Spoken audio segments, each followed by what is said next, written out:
আপনি কি টাকা ধার দিয়ে ফেলেছেন? ইস, কি যে ভুলটা করলেন ভাই।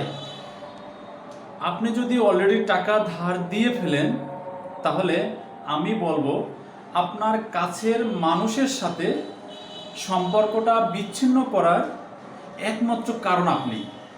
কারণ আপনি যদি টাকা ধার না দিতেন, তাহলে আপনার খুব কাছের মানুষের সাথে সম্পর্কটা বিচ্ছিন্ন হতো না।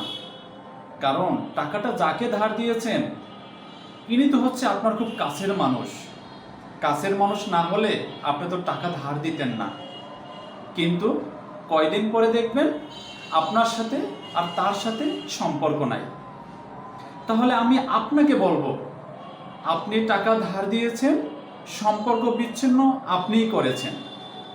এরকমটাই বর্তমান সময়ে যারা টাকা ধার দেয়, কিছুদিন পরে নিজের অভাবের কথা, অনেক মিথ্যা কথা, এই কথা সেই কথা, এগুলো বলা শুরু করতে হয়।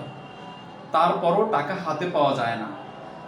তারপরে তার সাথে দ্বন্দ্ব হয়, তার সাথে ঝামেলা হয়, সম্পর্ক বিচ্ছিন্ন হয়।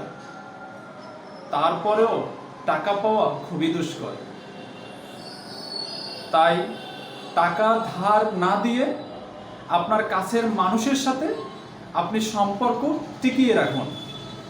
যদি কেউ আপনার কাছে টাকা ধার নেয়ার জন্য আসে, আপনি সুন্দরভাবে তাকে বলে দেন, ভাই, আমি আপনার সাথে সম্পর্ক রাখতে চাই, আমি আপনার সাথে সম্পর্ক বিচ্ছিন্ন করতে চাই না, আপনার সাথে আমার সাথে খুবই ভালো সম্পর্ক, এই সম্পর্ক যেন আজীবন থাকে।